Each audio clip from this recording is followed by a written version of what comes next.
Hello, good morning, students. Today we are going to study the last part, fourth part of the chapter, the third level. And these are the few difficult words, and these are the questions. After that, we will finish this chapter today. कहता है because one night, क्योंकि एक रात fishing with my stamp collection, जब मैं अपनी stamp collection के साथ फिशिंग था, यानी कि उनको इकट्ठा कर रहा था, देख रहा था। आई फाउंड, तो मुझे एक चीज़ मिली।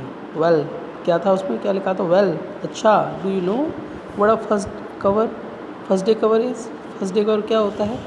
फर्स्ट डे कवर मिला उसको। वो कहता है मुझे फर्स्ट डे कवर मिला। क्या आपको पता है फर्स्ट डे कवर क्या होता है? When a new stamp is issued, जब कोई भी न्यू स्टैम्प इशू होती है, स्टैम्प कलेक्टर्स बाय सम, जो स्टैम्प कलेक्टर्स होते हैं वो कुछ खरीदते हैं। क्या खरीदते हैं? And use them to mail envelopes to themselves on the very first day of cell.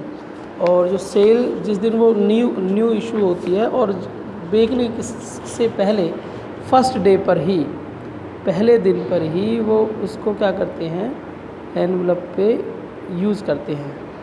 And the postmark proves the date, और पोस्ट मार्क लगा देते हैं, यानी पोस्ट ऑफिस की मोहर लगा देते हैं, उस पर डेट लिखी होती है। The envelope is called a first day cover, और इस एनवलप को हम फर्स्ट डे कवर कहते हैं।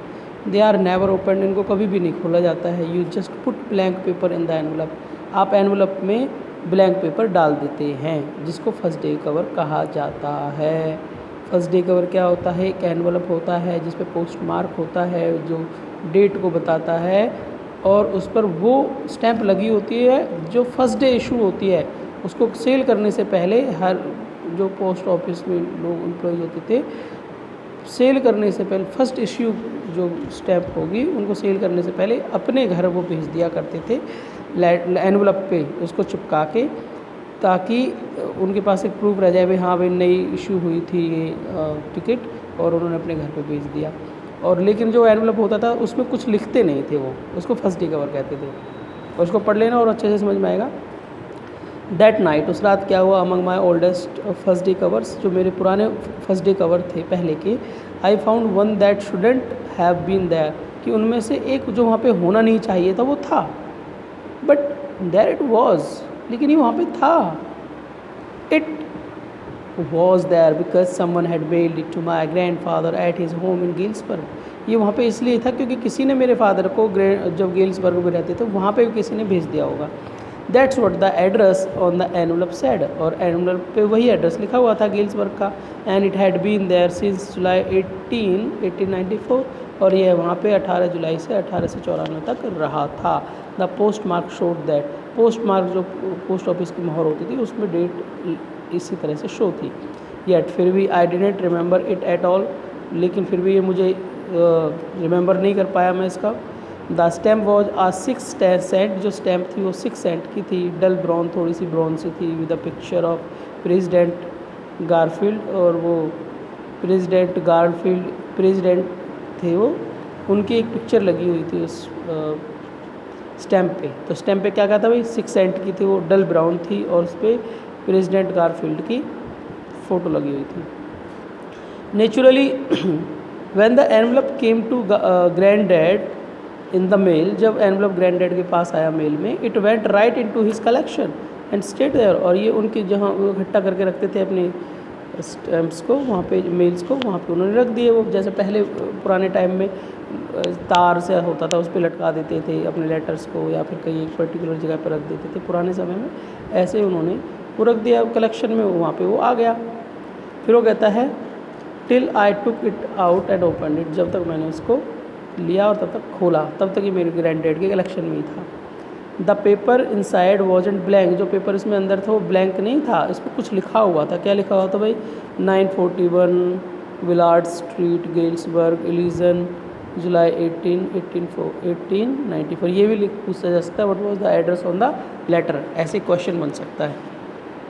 चार्ली, उस पर लिखा होता है Charlie I got to wishing that you were right, मुझे बहुत अच्छा लगा कि आप सही थे, इस चीज़ को मुझे, मैं ऐसा सोचता हूँ कि आप सही थे। Then I got to believing you were right, और फिर मुझे विश्वास हो गया कि तुम बिल्कुल सही थे। And Charlie, it's true Charlie, बिल्कुल ठीक, I found the third level, I have been here 2 weeks, मैं थर्ड लेवल पे पहुंचा था और 2 वीक तक रहा मैं। एंड राइट नाउ, और अब down the street at the dailies someone is playing a piano, dailies जो गली है उसमें नीचे कोई पियानो बजा रहा है। And they are all out on the front porch singing seeing Nellie home, और वो फ्रंट पोर्च पे हैं गाना गा रहे हैं, सीइंग नेली होम, इस तरह से कोई सॉन्ग होगा उसको गा रहे थे। And I am invited over for lemonade, और मुझे जो लेमन ड्रिंक है उसके लिए यानी नींबू के पानी के लिए इनवाइट किया गया है वहाँ पे पीने के लिए।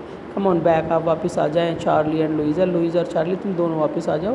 Keep looking till you find the third level, और जब तक देखते रहना जब तक आपको थर्ड लेवल मिलता है। It's worth it, believe me, मुझ पर विश्वास करना बहुत ज़रूरी है। तो the note is signed same, उस नोट पे लिखा हुआ था सेम, यानी कि वो लेटर किसने लिखा था, सेम ने लिखा था। सेम ने वो लेटर उसको भेज दिया, उसने उस लेटर को पढ़ लिया, पढ़ के वो उसको साइकोलॉजिकल कोई इफेक्ट आ गया इस पे नरेटर पे, चार्ली पे, और साइकोलॉजिकल इफेक्ट आ गया तो उस लेटर की वजह से, तो वो सोचने लगा कि थर्ड लेवल है, और उसने वैसा महसूस भी किया कि थर्ड लेवल पे पहुंच गया सिर्फ इस लेटर की वजह से। तो at the stamp and coin store I go to, यानी कि स्टोर और कॉइन स्टोर पे, जो स्टैम्प और कॉइन स्टोर था मैं वहाँ पे गया। I found out that Sam bought $800 worth of old style currency, तो मुझे पता चला जो सैम थे ना उसने $800 के वो लिए थे, पुरानी करेंसी के नोट लिए थे वहाँ जाके कॉइन स्टोर पे जाके। That ought to set him up in a nice little hay feed and grain business, और इतने पैसे से वो हे फीड यानी कि जो चारा होता है उसमें और ग्रेन बिजनेस में सेट कर देता अच्छे से, इतने पैसे से सेट हो जाता वो। तो ही always said that's what he really wished he could do, जो उसने कहा, ही ऑलवेज सेड दैट्स व्हाट, वो हमेशा कहता था कि यही चीज़ है जो हमेशा वो चाहता था करना, यानी कि बिज़नेस करना चाहता था ग्रेन का और हे फीड का। And he certainly can't go back to his old business, और वो सर्टेनली वो अपने ओल्ड बिजनेस में जा नहीं सकता था अचानक से, निश्चित ही नहीं जा सकता था। तो नॉट इन गेल्सबर्ग इलिनॉइस इन 1894 में गेल्सबर्ग में इलिनॉइस में नहीं भी, वहाँ पे भी नहीं जा सकता था। हिज ओल्ड बिजनेस, उसका जो ओल्ड बिजनेस था, वाई, वो जाता भी क्यों, Sam was my psychiatrist, Sam तो मेरा साइकेट्रिस्ट था, साइकेट्रिस्ट का तो अच्छा बिजनेस काम होता है उससे भी बढ़िया, तो क्यों जाता वहाँ पे। I hope students you have understood it. If there is any doubt you can ask me and you have to do the questions I will give you, and after that you have to go through all the chapter so that I can take your test on Monday.